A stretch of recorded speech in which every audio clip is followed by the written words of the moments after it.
Hello, this is Paulo Arias with International Relocation Partner, and every week we're trying to bring more information for the expat community in Costa Rica. And you guys know me. I'm all over the place. One day I'm in Tamarindo, and the next day I'm in Puerto Viejo de Limon, and I'm shaking hands and I'm meeting people, and I'm also researching within our community who are the leaders. I mean, who is out there learning, creating stuff, building things, and executing, and then finally sharing that information. And Richard has an amazing podcast and also YouTube channel. I want to show you the YouTube channel, and I do believe he has a lot of information to share for the expat, for that person who's thinking maybe I should, could be Costa Rica, it could be somewhere else, but I want people to meet Richard. Richard, say hi, introduce yourself, and give us just a little bit of background. Sure, Uh, while I show a little bit about your YouTube channel. sure. So, my name is Richard Bexon. I've been here in Costa Rica, living now for 18 years. Everyone's always like, "How did you get here?" And I'm like, "Well, I met a Costa Rican in Minnesota. It's a long story, but that was 21 years ago. Came to this country, loved it, moved here full time in 2005. During that time, partnered with some great people, built Central America's largest luxury travel company, and Costa Rica's. I sold that business last year, my shares in that business. We also built a hotel, which I sold in November last year as well. But have been buying, developing, selling, helping people invest in Costa Rica kind of for many years. But really, I think that, Costa Rica can be very complicated. So we just try and simplify it for people and learn from a lot of the mistakes that I've made, and sometimes costly mistakes. So, we help people basically have a soft landing for investing in Costa Rica, as well as kind of just identifying how they could make money with an investment and vehicles that they can use to invest here. We focus kind of more, I would say, on the investment side than we do relocation, but we've helped some people relocate here, but I would say that you're more of an expert in that, Pablo, than us. We're usually kind of helping just people understand their goals of investing, what percentage is lifestyle, what percentage is investment, and then fixing that to really, the right product and location here in Costa Rica based on data from sales and also real estate here, and kind of bringing those two things together. Investing in Costa Rica and making money, I'll say probably this is the same thing as in all over Latin America. If you are used to making money in United States or Canada, it's not gonna be the same in Latin America. No. And I see this all the time. I mean, remember, all I do is shipping. So people contact me. My company, our name is Relocation, which is like a little bit of everything if you put that into the context of that industry. But I specialize in shipping. All I do is shipping. That's our core business. And then I provide free advice. This is how I make money. Yep. Is providing free advice, and people come to us and they appreciate that. And this is why we got a good name within the expat community. But knowing the cycle of people, knowing for a decade, people coming to Costa Rica, spending 2 years, spending hundreds of thousands of dollars, and having to leave because they called me later. I moved them to Costa Rica, and 2 years later, they call me, "Pablo, something didn't work out. Somebody took advantage of me." And I can probably give you a lot of, I can think about 10 stories of people losing $300,000, $500,000, $4 million on a investment that just didn't work. They just went and purchased something. I remember one case in near Playa del Coco in Guanacaste.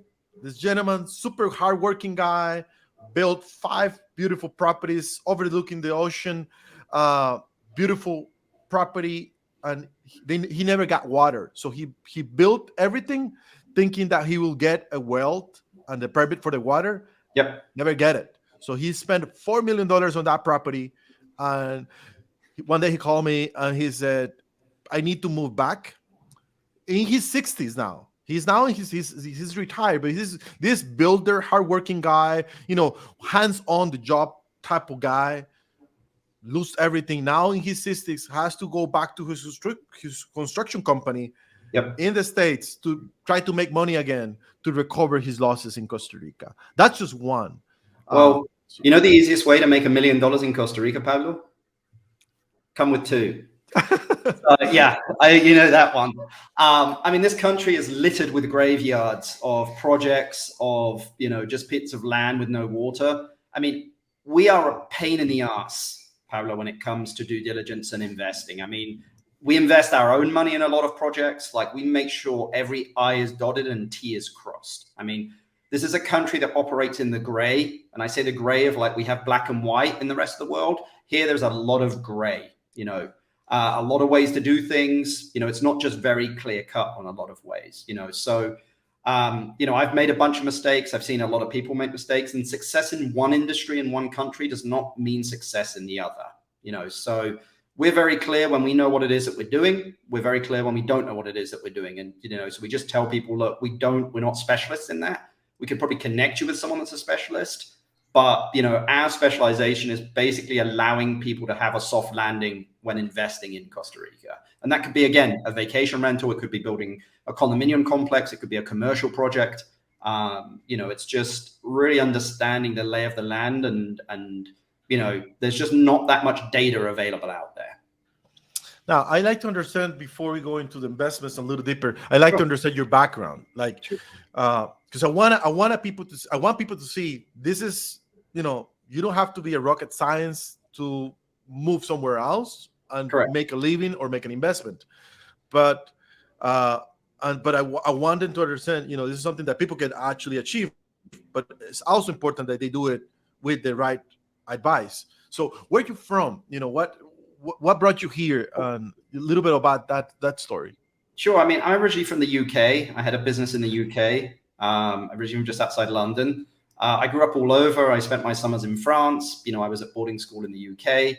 I had a very lucky upbringing. I was able to get scholarships. And in my 20s, while I was at university studying accounting and finance, I went to the States to work for a hotel group in Minnesota.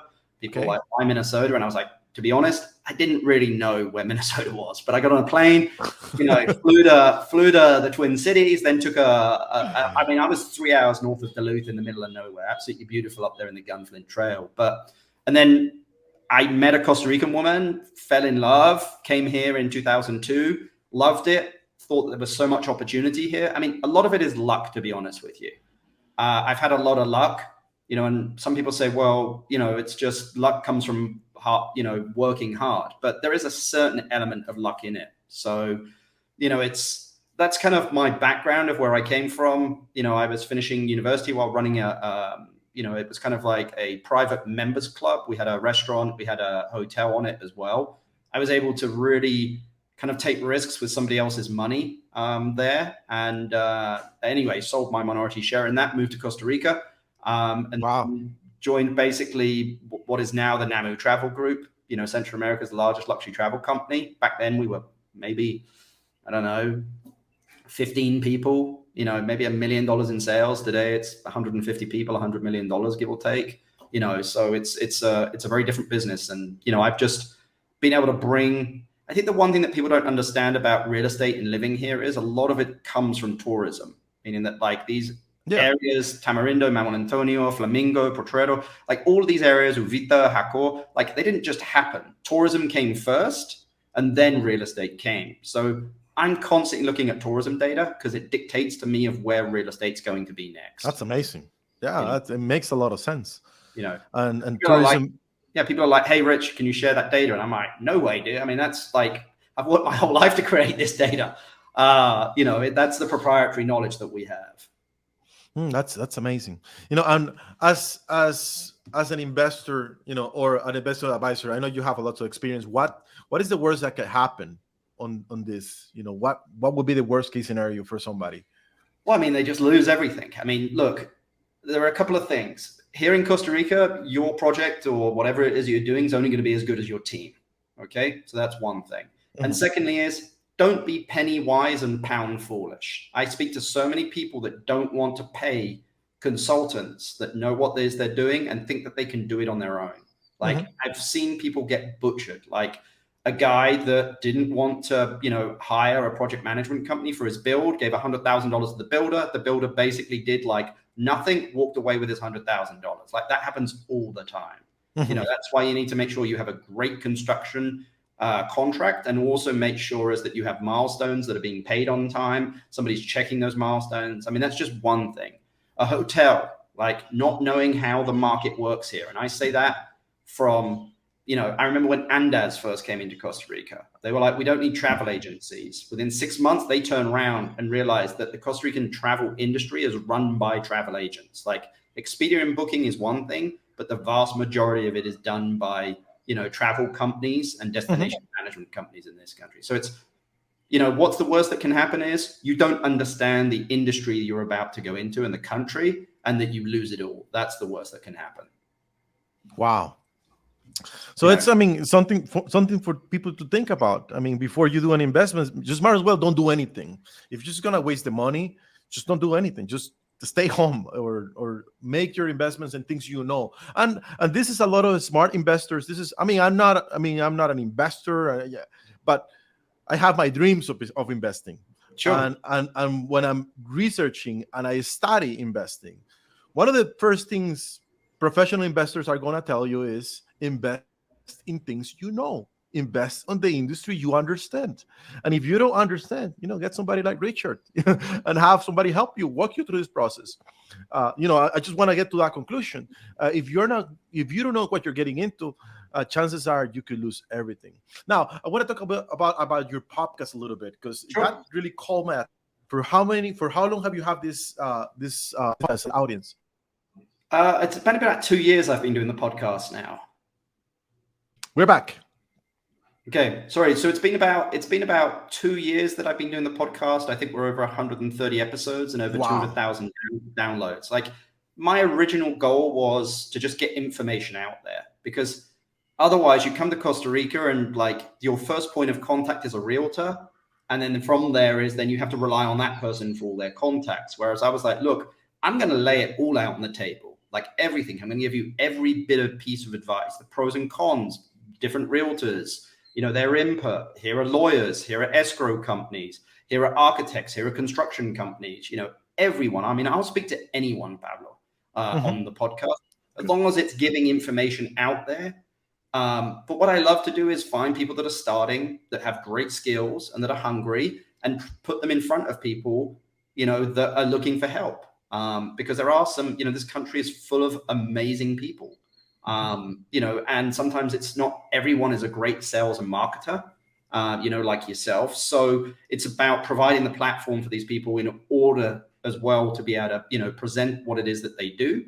And just really is just kind of help this country grow in a sustainable way. Mm-hmm.